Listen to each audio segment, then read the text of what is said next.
Então aconteceu que no segundo 1023º ano do governo do Jonas, o Membronita pensou, e estando a ponderar, sua mente se iluminou e pôde ver claramente.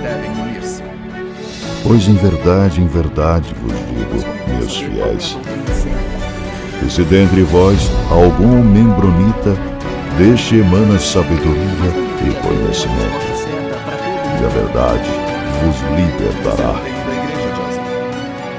Sábio é o membronita que conhece os limites da própria ignorância. A sua alma está em jogo. Decidi investigar melhor o assunto. E que depois de muito conhecimento adquirir, descobre que, por fim, nada sabe. O membro fiel. Saudações, membronitas! Eu sou o Ozzy e esse é o Membro Pod, seu canal de podcast de estudo da história da Igreja de Jesus Cristo dos Santos dos Últimos Dias. Sim, a gente vai voltar a falar sobre a poligamia. Tem uma citação de Heber C. Kimball que ele disse lá no Journal of Discourses, volume 4, página 178. Existem muitas brigas nos lares e disputas por poder e autoridade. A segunda esposa contra a primeira em algumas circunstâncias. Brigham Young também citou essas brigas lá no Journal of Discourses, volume 9, página 195. Há alguns anos atrás, uma de minhas esposas, ao falar sobre as outras esposas, disse: eu gostaria que todas as esposas do meu marido o abandonassem, cada uma delas, menos eu. Na autobiografia de um cara chamado Joseph Lee Robson, na página 60, ele também era um membro da igreja e polígamo. Ele falou assim: o casamento plural, em sua natureza, testa severamente as mulheres até as lágrimas, destruindo seus corações. Um outro carinha que também relatou esse sofrimento das mulheres foi Jedediah M. Grant. Ele era segundo conselheiro de Brigham Young na época, lá no Deseret News 6, página 235. Ele falou assim: temos mulheres aqui que gostariam de qualquer coisa menos do reino celestial. Pelo jeito querem deixar de lado as ordenanças que as prendem à Igreja de Cristo. E acredito que hoje não exista nenhuma mulher em Israel que não fizesse isso imediatamente. Elas reclamam disso a seus maridos, a seus filhos, aos seus vizinhos e dizem que não tem sequer uma semana de felicidade desde que seus maridos tomaram uma segunda esposa. Cara, eu tô vendo uma história aqui, esse Joseph Smith não tem escrúpulo nenhum mesmo. Tô vendo uma história de uma tal de Lucy Walker. Então o que aconteceu com ela? A mãe dela pegou malária, porque lá em Nauvoo era meio pantanoso. Então a mulher ficou doente tal, e morreu. E cara, o que tá falando aqui? Pô, depois que eles viram que a mãe ia falecer mesmo, era 1842, tá? Ficaram desesperados, tá dizendo aqui. No livro, aliás, se alguém quiser dar uma olhadinha, In Sacred Loneliness, página 458, começa a história, né, e fala, cara, ficaram 10 crianças sem mãe. E o que Joseph... ele apareceu com uma solução, sim, sabe o que ele fez? Ele mandou o pai para missão, mandou o pai embora, ou seja, né, ficaram 10 crianças sem mãe, qual que é a solução? Manda o pai embora para uma missão. As crianças menores ele mandou para outras famílias e as duas meninas mais velhas, que também né, tinha ali 14, 15 anos, ele pegou para ele. Sim, ele casou. Não sei a Lauren, provavelmente não, mas a Lucy Walker foi a 20ª esposa de Joseph. Cara, não tem respeito nenhum pela família, cara. Mas tô vendo aqui que não foi assim tão fácil. A Lucy teve uma resistência, ela ficou resistindo, ele ficou pregando, ensinando como se fosse uma profecia, né? E ele disse assim: se você orar sinceramente, olha só a instrução da igreja, se você orar sinceramente para ter uma resposta e entendimento sobre isso, você receberá um testemunho da veracidade desse princípio. Olha, cara, onde que começou essa história toda de orar para receber um testemunho da veracidade das coisas? Ela continuou horrorizada com a ideia da poligamia, da proposta que Joseph fez. Ela orou, não ganhou testemunho, resposta nenhuma, e chegou próximo ao suicídio. Vamos ver o que ela mesma falou no diário dela. Tentada além da capacidade e torturada até o ponto em que minha vida não era mais desejável. que o túmulo gentilmente me receba para que eu possa encontrar repouso no seio de minha mãe querida. Num outro trecho, como se ela estivesse fazendo uma oração, né, ela fala assim: por quê? Porque eu deveria ter sido escolhida entre as tuas filhas, pai. Eu sou apenas uma criança em idade e experiência, nenhuma mãe para aconselhar-me, nenhum pai por perto para dizer-me o que fazer nesta hora de provação. Oh, que esse cálice amargo acabe, e assim eu rezava na agonia de minha alma. E então em 1843, quando a Emma estava viajando em St. Louis, Joseph voltou a insistir nessa questão com a Lucy.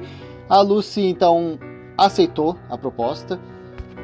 Em 1º de maio de 43, quando ela fez 17 anos, no dia anterior, Joseph se casou com ela na própria casa deles. Quem oficiou isso foi o William Clayton e a Eliza Partridge, que já era uma esposa de Joseph, inclusive. A Eliza foi testemunha. Pois é, a gente já tinha citado uma história da Ellen Kimball, né, que era a filha do Heber C. Kimball. Também ela tinha escrito nos diários dela o sofrimento que foi se casar com 14 anos com Joseph Smith. Mas olha aqui, ó, Joseph não gostava de fofoca também, ó. Teve um outro episódio, teve um carinha chamado Ebenezer, e a mulher dele era Angeline. A Angeline viu que Joseph, cara, direto estava entrando numa certa casa, né, e daí ficou, como é que é isso? Joseph tá sempre indo lá. Aí o que a Angeline fez? Contou pra Emma, né? Foi fazer uma fofoquinha, falou, ó, teu marido, ó, tá sempre indo naquela casa ali, ó. A Emma já tava suspeita, já tava com ciúme, já tava com medo que, Joseph tá com esse negócio de querer outra esposa e tal, tava chateada.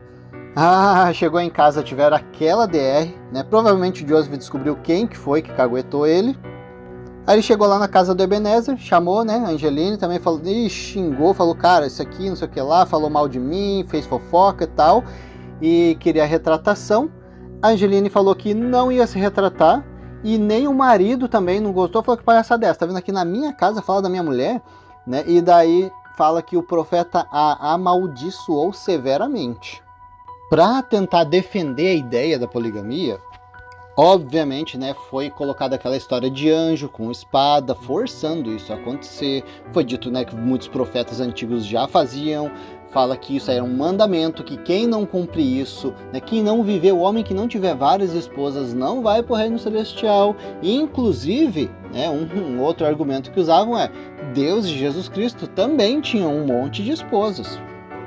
O Jedediah M. Grant, que era o conselheiro da primeira presidência, ele também comentou sobre isso. Falou que um dos grandes motivos das perseguições que Jesus Cristo sofria é porque ele tinha muitas esposas. Falou, havia Elizabeth, Maria e uma série de outras que o seguiram. O grande motivo da explosão de sentimento público em anátema sobre Cristo e seus discípulos, que causou sua crucificação, olha só, a causa da crucificação de Cristo, ele não fala, né, tipo, talvez, ele fala, foi evidentemente baseado na poligamia. A crença na doutrina da pluralidade de esposas causou a perseguição de Jesus e seus seguidores. Podemos pensar que eram quase mormons, olha só.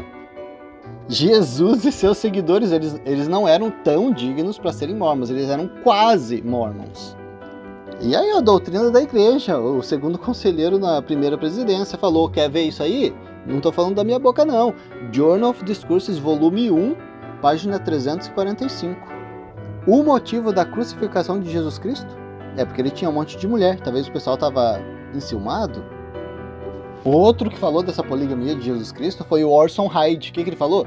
Tenhamos em mente que certa vez houve um casamento em Canaã, na Galileia.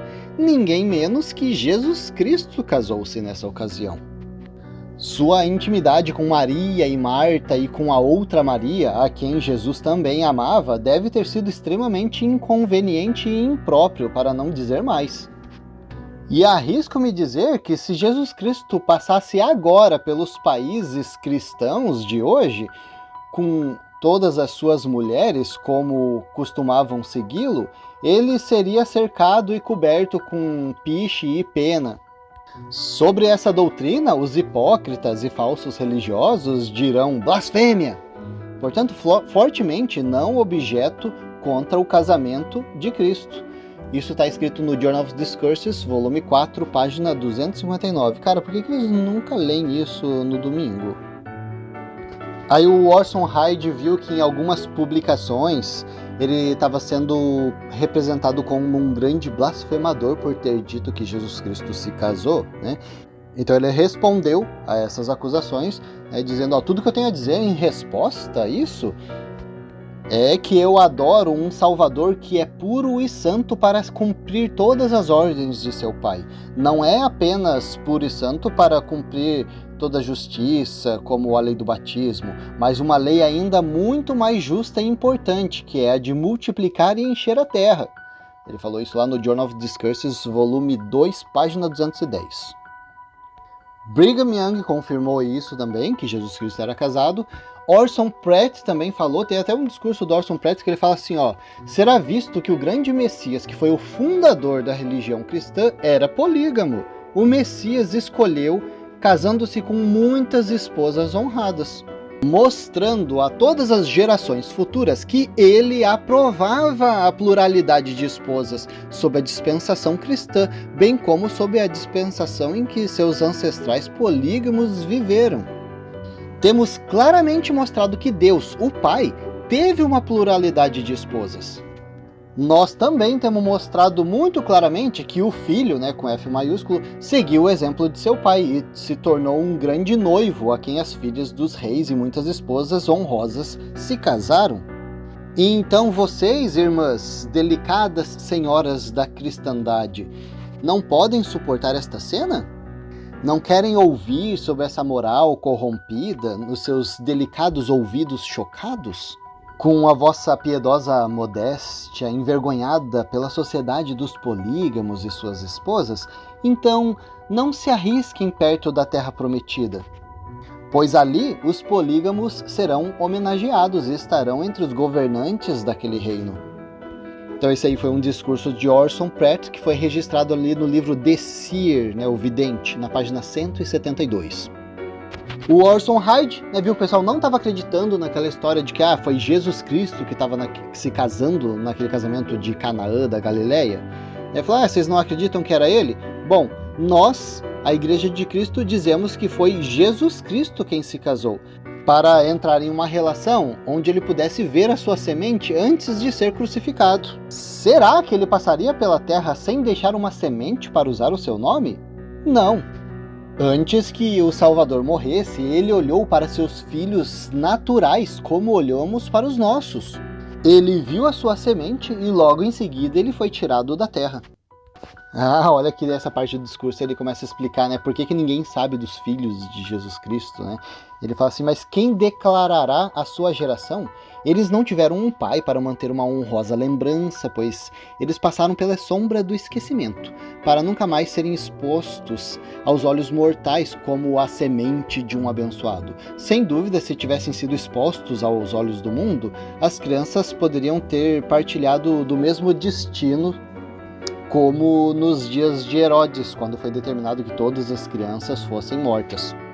E então poderiam ter sofrido nas mãos de assassinos, como muitos dos filhos de reis que são herdeiros do trono de seus pais. Isso aí faz parte do discurso de Orson Hyde e está registrado no Journal of Discourses, volume 2, página 82. Cara, alguém na igreja, me diz aí, você é membro da igreja, que já foi ou que é membro, já ouviu falar que Jesus Cristo foi casado, que ele teve um monte de esposas e teve filho, e que os filhos assim, existem, só que ninguém sabe quem é? Não, É uma doutrina meio complicada de explicar no domingo. Cara, como que a gente passa 30 anos como membro da igreja, nunca ouviu falar que Jesus Cristo teve um monte de esposa e filho? Ozzy, mas acho que isso aí devia ser a opinião do Orson Hyde. Cara, o Orson Hyde, ele era membro do Quórum dos 12 Apóstolos, ele era o presidente do Quórum dos 12 Apóstolos. Isso foi registrado no Journal of Discourses, um periódico da igreja, mas não é suficiente.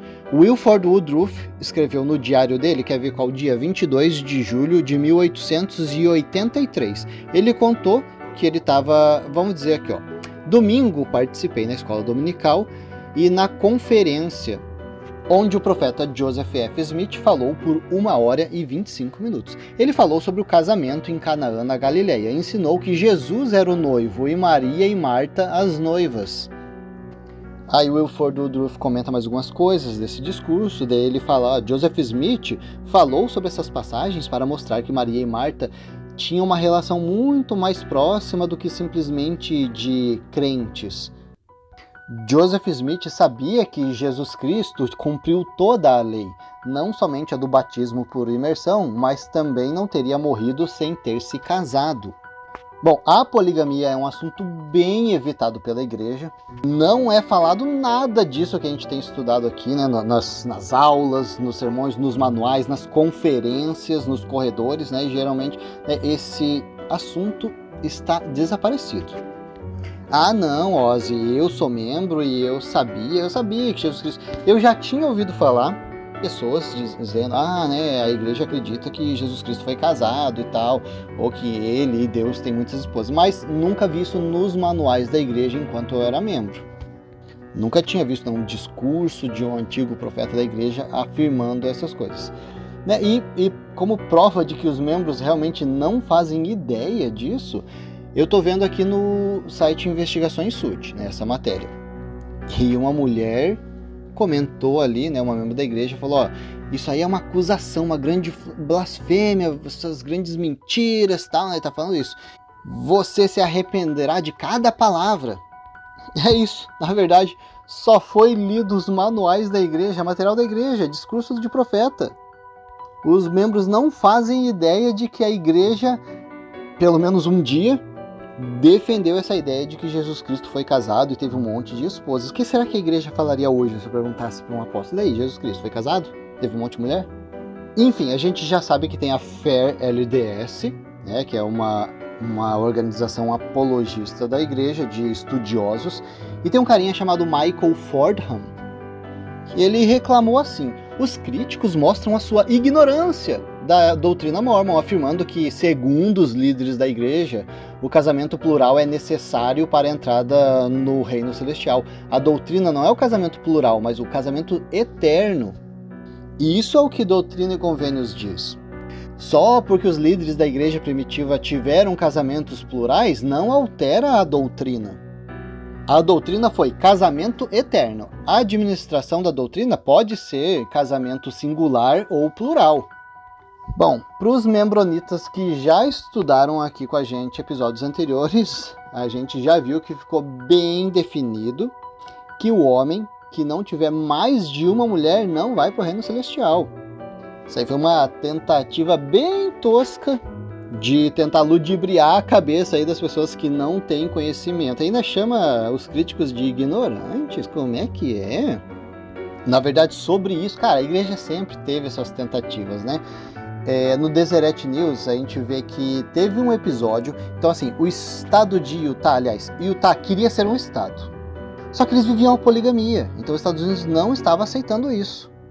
A igreja Sud era acusada de casamento plural, e enquanto eles não parassem com isso, não ia ter conversa com o governo. Então assim, na tentativa de convencer o Congresso de que Utah deveria ser um estado, Franklin Richards insistiu que o que eles faziam era casamento eterno. Não, o que a gente faz aqui é casamento celestial. Isso significa, assim, ser selado a seu esposo para toda a eternidade. O que vocês estão falando de casamento plural? Então, assim, né, era uma mistura de assumir, falar que nunca ia acabar, com também, tipo, negar eternamente. A gente vê até hoje, né? Até 2014 não era assumido publicamente no site oficial da igreja de que Joseph teve um monte de esposa.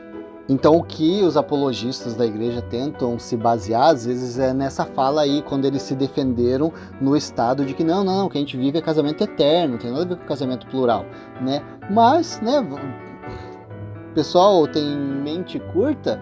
Brigham Young, em 1855, o que ele falou? Está registrado lá no Journal of Discourses também, né, volume 3, página 266. Se qualquer um de vocês negar a pluralidade de esposas e continuar a fazê-lo, eu prometo que vocês serão condenados. E vou ainda mais longe e digo, peguem essa revelação ou qualquer outra que o Senhor nos deu e neguem-na em seus sentimentos e prometo que vocês serão condenados. Ele não falou casamento eterno, ele falou pluralidade de esposas. Brigham Young, profeta chamado por Deus, não está registrado num livro de atacantes do mormonismo, está registrado no Journal of Discourses, coletânea dos discursos dos profetas. Ele falou isso lá 14 de julho de 1855. Não era só assim, beleza, né? Não quero viver a pluralidade de esposas. Não, vou aceitar só para não ser condenado. Não. Ele falou, vou mais longe. Se você tá casado com um monte de mulher, mas nos seus sentimentos você não gosta disso, vai ser condenado também. Tem que aceitar assim de corpo e alma. Em 1866, Journal of Discourses, volume 11, página 268, Brigham Young falou: os únicos homens que se tornam deuses, até mesmo os filhos de Deus, são aqueles que entram na poligamia. Ele falou casamento celestial? Não, ele falou poligamia. Os outros, né, o pessoal que até faz as coisas certas, mas que não vive a poligamia, podem até serem autorizados a entrar na presença do Pai, mas não poderão reinar como reis em glória. Porque eles tinham as bênçãos oferecidas a eles e eles se recusaram a aceitá-las. Cara, estavam enfiando poligamia goela abaixo do pessoal. Na coletânea do diário do Wilford Woodruff, vamos ver, tá no volume 7, página 152. Ele tá lá então em 1873 comentando de um discurso que ele estava assistindo na conferência. Ele falou: o presidente Brigham Young, né, falou por 1 hora e 18... Cara, o cara estava contando os minutos. Falou por 1 hora e 18 minutos em seu discurso. Ele disse que o homem que não tem mais de uma esposa, na ressurreição, aquela mulher não será mais dele, será retirada dele e dada a outro. Ele poderá ser salvo no reino de Deus, mas será solteiro para toda a eternidade. Cara, eu vou ter que avisar minha esposa disso. A gente vai ter que encontrar mais uma esposa pra mim, porque senão eu vou perder ela. Caramba, não quero ficar solteiro para toda a eternidade.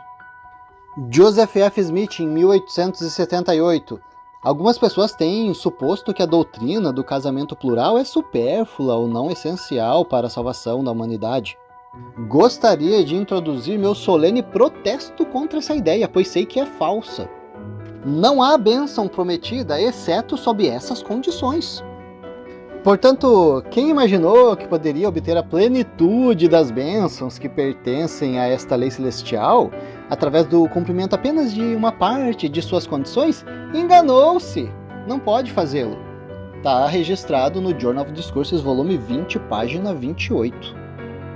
Até no discurso, quando a igreja estava terminando com a prática da poligamia, eles tiveram que dar uma introdução, né? Então eles falaram: anteriormente, ensinamos ao nosso povo que a poligamia, ou casamento celestial, Então assim, né, ele está falando que o casamento celestial era a poligamia. Conforme ordenado por Deus, através de Joseph Smith, era necessário para a maior exaltação do homem na vida futura e tal. Então eles deram toda essa introdução para depois, né, dizer que iam ter que acabar com isso aí. Ou seja, como é que o carinha lá da Fair LDS vem me dizer que essa história de ter um monte de mulher, de poligamia, não é a mesma coisa de casamento celestial, que o crítico ignorante tá falando besteira? Poxa, é isso. Para você que tem dúvida, os membros da igreja lá em 1850, que era o auge ali de Brigham Young, até 1820, que foi quando eles pararam com a poligamia. Quantos dos membros da igreja realmente viviam a poligamia? Tem um estudo que mostra que cerca de 20 a 30% vivia a poligamia. Até achei que era mais. Obviamente, né, esse número aí é uma média, né? Varia de comunidade para comunidade, né? Que tinham mormons em todos os lugares do mundo. Mas cerca de 20 a 30% viviam a poligamia. Cara, eu acho que até a porcentagem é baixa por um motivo meio óbvio. Falta mulher. Um programa de TV, vamos ver aqui, a rede PBS de televisão norte-americana, afirmou que o casamento plural não era para todos. Na verdade, no máximo 20 a 30% dos mormons a praticavam. Estava mais evidente entre a liderança da igreja do que os membros. Olha que legal! Agora, segundo Gordon B. Hinckley, né? O Gordon B. Hinckley foi lá para aquela entrevista na TV com o Larry King. A gente também vai falar sobre essa entrevista dele mais detalhadamente, mas nessa entrevista, né, quando foi perguntado a poligamia, ele deu uma passada de pano. Ele falou, ó, ela era praticada assim em uma escala bem restrita, entre 2 a 5% dos membros. Que engraçado, né? 2 a 5% deu uma minimizada legal, mas que, no manual de Joseph Smith, de 2008, fala ali, o profeta ensinou a doutrina do casamento plural, blá blá blá, né, ao longo das décadas. Joseph Smith, um número significativo de membros da igreja entraram em casamentos plurais. Número significativo quer dizer 2 a 5%? E um detalhe, né, é que isso daqui eles estão considerando essa análise feita entre os homens polígamos, né? Ou seja, não sobrou mulher pro resto, daí fica aí 20 a 30%. Porque se fosse considerar essa estatística, quem vive a poligamia, considerando toda a população, né, todas as mulheres que são casadas com os homens, aí sim a porcentagem ia ficar bem mais alta do que isso. Uma outra curiosidade também da época é que Salt Lake era conhecida internacionalmente pela prática da poligamia. Então, se tinha gente, tô muito curioso, cara, sobre poligamia, vai para Utah para estudar, para ver. Por exemplo, 1861, um carinha estava fazendo algumas investigações, alguns estudos sobre o funcionamento da poligamia, né? Um cara chamado Mark Twain. Então, ele foi para Salt Lake para visitar, para estudar e para conhecer. Vamos dizer assim, os dois maiores impactos que a poligamia causava na sociedade era, primeiro, que ela destruía essa constituição familiar normal, e segundo, o que eles visualizavam era que, basicamente, os homens tentando usar da religião para um proveito pessoal. Teve uma outra mulher que veio para, né, Salt Lake e fez um estudo sobre essa poligamia, Lucinda Parsons.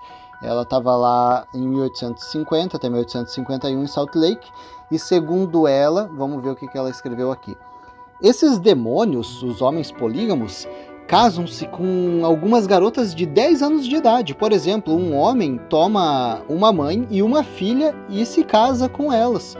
E talvez ele convença a deixar o marido com quem sempre viveu feliz, pois de outra maneira será condenada.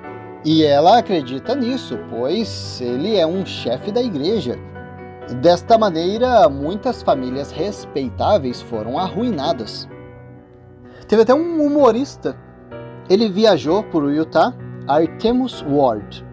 Ele escreveu uma sátira, né, sobre essa visita dele, porque ele chegou, perguntou para Brigham Young, você é casado? Né, segundo Ward, ele falou assim que Brigham Young respondeu, eu tenho 80 esposas, Sr. Ward, certamente eu sou casado. Então o Ward perguntou para ele se ele gostava desses casamentos dele e segundo Ward, o Brigham Young respondeu, um pouco. Aí então na sátira o Ward representou o Brigham Young todo machucado, falou que Brigham Young tinha uma sala de luta para as esposas, como se fosse o ringue de Londres. E retrata Brigham Young lá todo ferido, cheio de cicatriz, pelas escovas de aço, cabos de vassoura e coisas semelhantes. Bom, espero que esse assunto seja de proveito para vocês, não esteja muito maçante, porque a gente ainda tem algumas coisas para falar sobre a poligamia, então tem mais alguns assuntos, mais algumas situações que eu gostaria de citar, e também quero falar sobre o fim da poligamia, como isso aconteceu, então a gente vai aí prosseguir em outros assuntos. Mas a gente vai ficando por aqui, e até a próxima!